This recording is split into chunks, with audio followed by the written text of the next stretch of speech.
What's up, YouTube? Poor Man Podcast back with another video. Today's video is going to be fat shaming doctors rant. All right, before I get into the video though, gotta do the YouTube stuff. The goal is 75,000 subscribers by July. It's a crazy goal. It's a big goal, but it's my goal. All right, and the only way I'm gonna get to my goal is if you give me the HBO special. Do you know what the HBO special is? That's the Help a Brother Out special. All right, so go on and help a brother out. Hit the like and the subscribe button for more content. I'm gonna give y'all a second to do that. All right, now let's get to the video. Fat shaming doctors rant. Let's see what she got to say. She goes to the doctor. She goes to the gynecologist. It's a gynecologist appointment.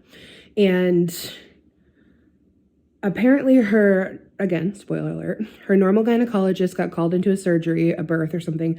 And there's a replacement doctor.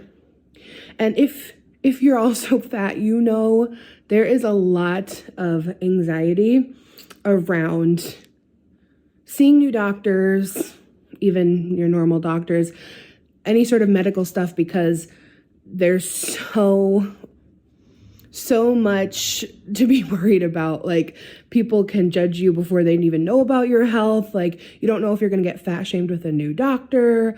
Like, it's a stressful experience. Fat shaming by not just doctors. for fat people, of course, but just saying from fat people's experience, most of us are extremely doctor anxious, especially when seeing a new doctor, right?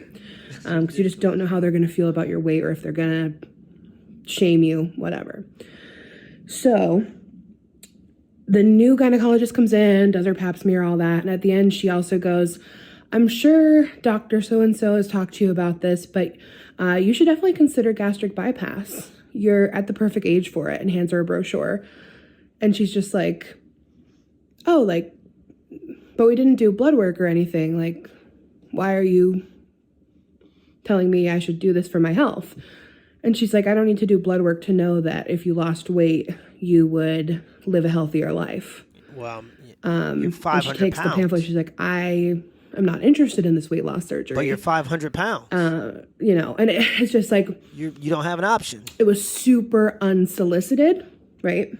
She had the gynecologist, not talking about anything weight related. There was no blood work, like, doesn't know about her health. She doesn't. You cannot look at someone and just know about their health. You cannot. Like, there's too much science nowadays.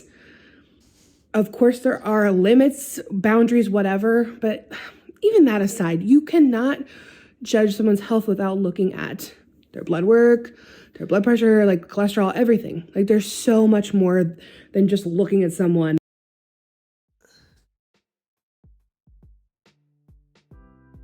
Here's the thing. When I hear a lot of stuff about fat shaming, okay, I see it a lot of times as projecting. You project how you feel about yourself and assume that's what society feels about you. Okay, so a lot of times you get these women, you know when you let yourself down. Let's just be completely honest. You know when you look in the mirror and you don't like what you see. You know when you say, I'm going to go on that diet on Monday. I'm going to have a fun weekend, but don't worry, because on Monday I'm going to start that diet. And then on Monday when you don't start that diet, you know when you let yourself down. Don't try to say it's society making you feel bad because you're making bad decisions. Okay, society didn't make you eat the donut.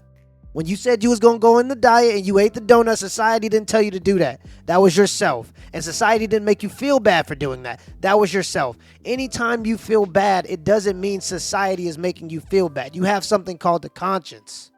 Okay? People have morals. And you know when you're going against your moral code. You feel bad innately.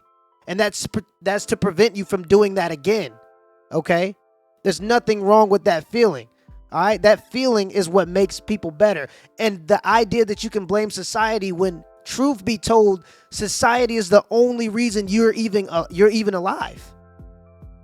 You're 450 pounds. You're not going to survive without society. The society you claim is shaming you, even though that's the thing that's keeping you alive. Maybe if you're in a third world country where food is scarce, they see it as more of a status symbol to be big because food is scarce in that particular area. Maybe you could get away with it there. But here in America, because food is of abundance, it's seen as just gluttony. It's seen as a lack of discipline. It's seen as unhealthy because that's exactly what it is. Let's just be completely honest about this. All right. It's all projecting. It's just projection. It's to the point where if your physician tells you that you're overweight, it's shaming. It's not an actual concern for your health because you're 450 pounds. It's shaming. Don't listen to your physician. He's shaming you.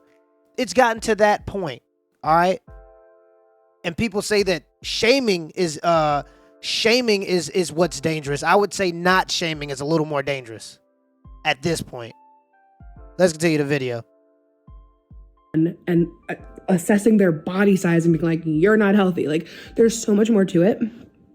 But the reason I'm feeling so passionate right now is because in one of my most viewed videos several years ago, I went to a new dermatologist, and this video, oh my God, this video got picked up, I remember, by like Yahoo News. Like, it got a bunch of articles because I went to a new dermatologist, and she ended up making a comment about my weight.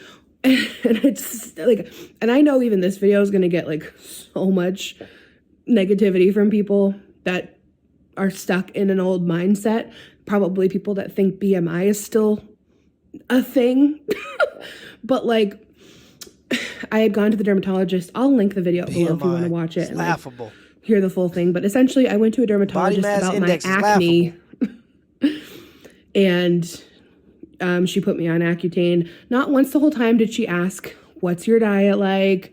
You know, did you try going dairy free? Which I did. But like all these different things. Like, she didn't ask me anything about diet or anything. Like, she just talked about my skin. And at this point, I was a lot thinner than I am now, too, by the way. And didn't talk about any of that the whole time. And then at the end, like, you're 450 she pounds. She just subtly slips in to talk. She's like, oh, and you should talk to your primary care about your weight. She can help you with your weight. Yeah. And it's just those, like, subtle things. Like, you just don't assume that you cannot just assume with fat people that she wants gastric bypass. You cannot just assume that, like, do you really think that, like, like, my primary care doctor is, like, not gonna just, like, I don't think she was recommending you, or your doctor was recommending you because they felt like you wanted the gastric bypass. I think they were doing it because they feel like you need it. Okay?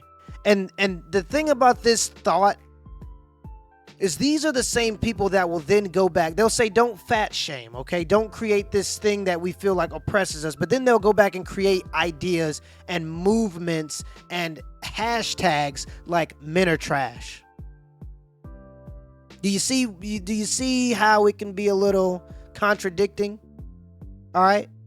You can, even though the men that you're saying are trash have never done anything wrong to you, and they're the ones that have built the civilization to keep you alive as a 450-pound person. It's a massive being. It takes a lot to keep we've built things to the point where you can stay alive. All right, and these same women will say, well, men are trash because men are out to harm women, but the number one cause of death to women is cardiac arrest. It's heart disease. The number one cause of death for women is heart disease from being overweight a lot of the times. 75% of women are obese. At this point, just to compete, just to be attractive as a Western woman, all you got to do is try to stay in shape. Okay? And don't try to act like you don't want to be attractive because of the patriarchy. This and that. Every woman wants to be attractive to men. It's that simple. So you can try to say you don't care about being attractive and this and this and that.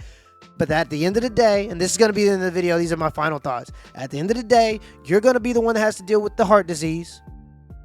You're the one that's going to have to look at yourself in the mirror. Okay? You're the one that's going to have to deal with the low self-esteem. These are all problems that you're going to have to deal with. So if you keep shortcutting yourself, that's on you. Regardless. And that's for male or female. You want to go on that diet on Monday? Go on the diet on Monday. That's simple. Eat less, move more. Eat less, move more. It's that simple. You people want to go and do all these fancy little eat Eat less, move more, and I guarantee you the weight it'll disappear. Who would have ever thought? Do better. Till next time.